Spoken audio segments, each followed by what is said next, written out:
is changing and the environment is deteriorating. The biggest cause of this, us. So what are we going to do about it? One of the country's great natural treasures, Boracay Beach, was shut down due to massive sewage pollution. But it has also made the country the third biggest polluter of oceans based on a Greenpeace study. Actually, Siargao was ever been a marine protected area. It's been for the last 20 years.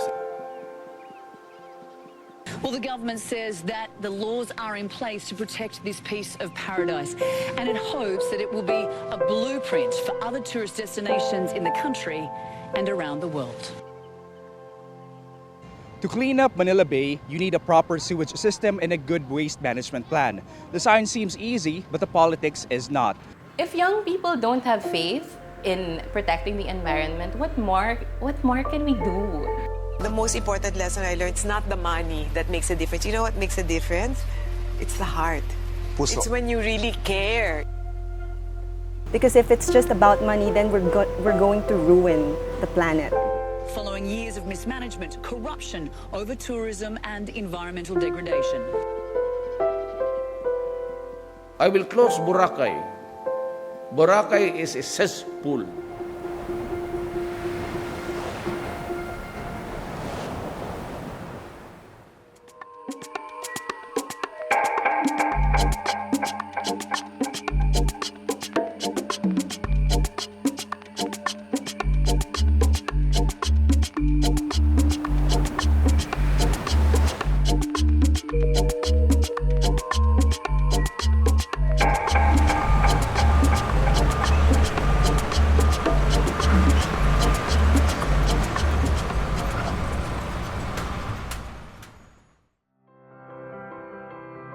For a country like the Philippines, tourism is an important contributor to our nation's prosperity. It can be a driver for years to come and can help in decentralizing the current economy, helping cities and provinces outside of Metro Manila create jobs and lead to a better situation for all the locals. But as always, with the good comes the bad. If we aren't ready for the influx of local and international travelers, revenues might be good in the short term, but we may be setting ourselves for failure in the future when we realize that we've depleted our natural resources.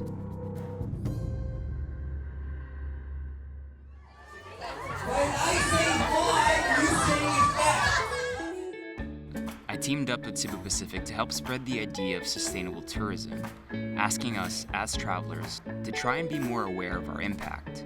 From what we bring with us to what we take away. No littering, generating as little trash as possible, and only using reusable items.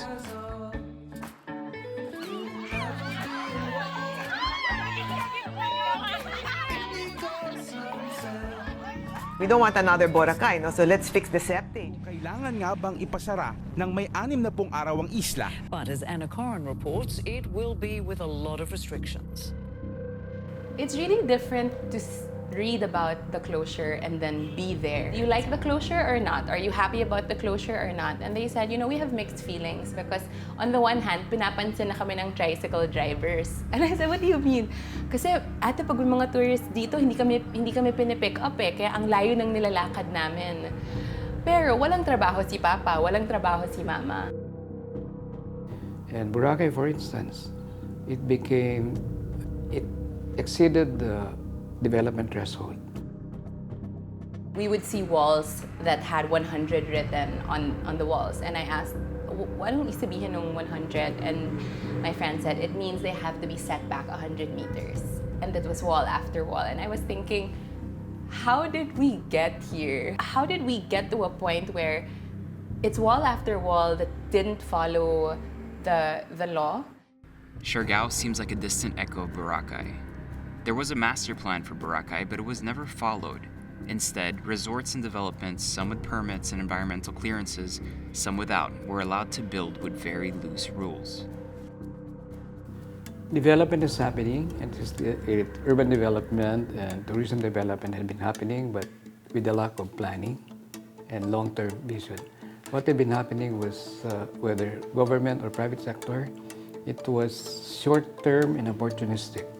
It lacked the long-term visionary view of the future development. And there was lack of continuity as well.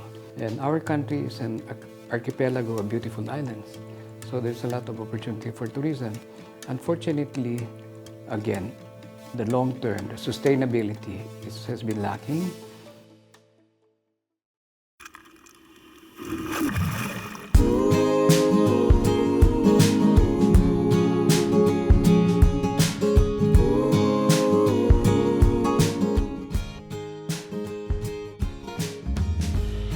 This island is everyone's dream. Washboard abs, bikinis, coconut trees, deep blue waters, scooters, and surf. For a generation that lusts for adventures that still aren't too far from comfort or parties, it's no wonder the island has become as popular as it is today. What was once its main selling point, being off the beaten path, the surfer's paradise with empty lineups, barely any hotels and restaurants, has now changed dramatically. That was to be expected. We all like to talk about things we love.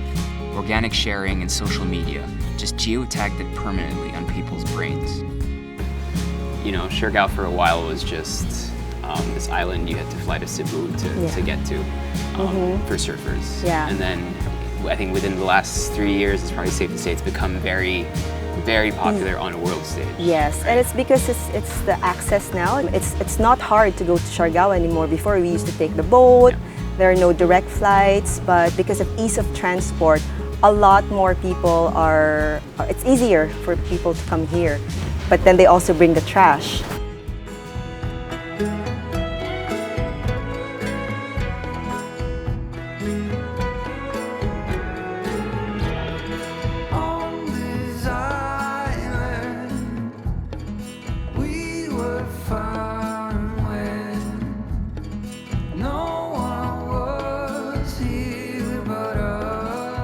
Let me give you some perspective. Siargao is not just General Luna. Yes, this is the current hub of activity, but in fact the island is 40 times bigger than Boracay. This is Pacifico, a small town about 45 minutes away from General Luna. It's funny to think that this place, like a really small one-street area with lots of small restaurants and cafes that are slowly building up, is exactly what General Luna probably looked like 10, 15 years ago. So the rate of development is really crazy. And then when you look around, a lot of these places are already purchased. So how long is this going to stay as small as it is today? Anyone's guess? The economic potential is enormous, and people have taken notice. Every few meters, you are bound to see a for sale sign. There's so much overbuilding in one park like General Luna, but there's a lot of opportunities to develop the rest of the island. From just 2,000 pesos per square meter around General Luna 5 years ago, some properties are being valued as high as 50,000 per square meters today. This land-buying gold rush has spread to other areas such as Malinao, Pacifico, Burgos, and Alegria. It's no wonder why property prices are soaring. If you look at places like this, it's absolutely paradise. It looks like a little slice of Hawaii. They call this, so this is basically Burgos, and it's a small municipality up north, further up from Pacifico, and right below Alegria. You have some nice kind of white sand, and you have 3 surf spots. They're developing it slowly, 1 restaurant, a couple bakeries, and this is also one of the areas where land is being sold like hotcakes. Now take a look at this chart. Just 10 years ago, about 27,000 people visited the island. That number in 2018 was close to 200,000, about 7 times more. From 2017 to 2018, there was a 60% jump in arrivals. Now, if we look at the number of hospitality establishments, there were just 45 in 2015. Now there are more than 280. A quick ride around the island shows us that construction isn't over. So we know that more people will come, land value will increase, and more rooms will be built. But is the infrastructure ready? Let's look at the main infrastructure needs for a tourist island destination. This seems to be one of the only issues that doesn't concern Siargao. The roads are good and service pretty much the whole island. Currently, there are none, forcing everyone to use open dump sites next to the main barangays. Right now, we don't have a proper landfill. And also, we have an ordinance, a solid waste management ordinance, and it states that everyone, the residents and the businesses, should segregate their trash, should compost their biodegradable, but at the moment, it's not being followed. These are needed to prevent the pollution of groundwater and the ocean, to making sewage water ready to go back into the environment, and processing sewage sludge. You did mention one of the issues is the quality of the Groundwater. Yeah. The water smell changed. It became more sulfidic since there is, and a bit more salty since it means they are sucking up so much water, and it start to infiltrate other sources of water, and infiltrate also the water from the sea. Okay.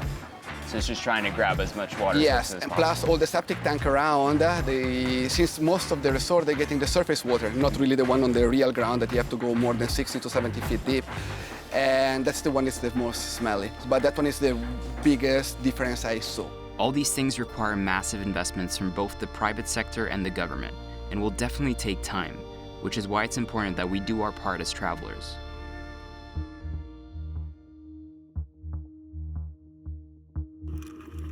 Just like other places in the Philippines, we have amazing environmental laws, but unfortunately, they aren't always implemented. What we're missing is the implementation, right? So we have these beautiful laws, well written, but in terms of compliance, we're so low. Not even 1% of our environmental laws are being implemented properly. Since 1996, SEA+, Siargao Island Protected Landscapes and Seascape, is the largest marine protected area in the Philippines and therefore falls under the National Integrated Protected Area System, NIPAS. Actually, Siargao was ever been a marine protected area, but it's been for the last 20 years at least. And so what does that mean exactly? It means that they have different rules and regulation and law what about like fishing, adverse like coconut, cutting trees, whatever apply to the rest of the Philippines, it doesn't apply in Siargao because they have their own rules about protected area. That basically sets the tone for sustainable development with the main objective of protecting the environment. Most of the regulations are yet to put in practice today. When you talk about government, they only talk about the hard infrastructure, the build. That's why sometimes you may have the best plans in the world, but they don't get implemented. They don't realize the implementation. Take something as simple as easement. The distance structures can be built from the high tide line. In Siargao, it's 40 meters. A quick walk on the main beach will tell you a very different story. Developers need to be conscious of not only appeasing the laws, but exceeding them to ensure sustainability. The most of the concern is like a really zoning, like know where is going to be the commercial area, know where is going to be the residential area, because everybody wants to sell to let other people to do business. But the island is not yet able to, if everybody would sell around here, the island would not able to sustain the growing of resort and restaurant.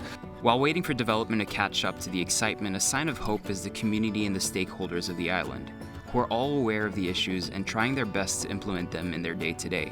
When I was in Siargao and I did a stakeholder consultation there, the government official told me, because of what happened to Boracay, may takot na kami ngayon sa Siargao.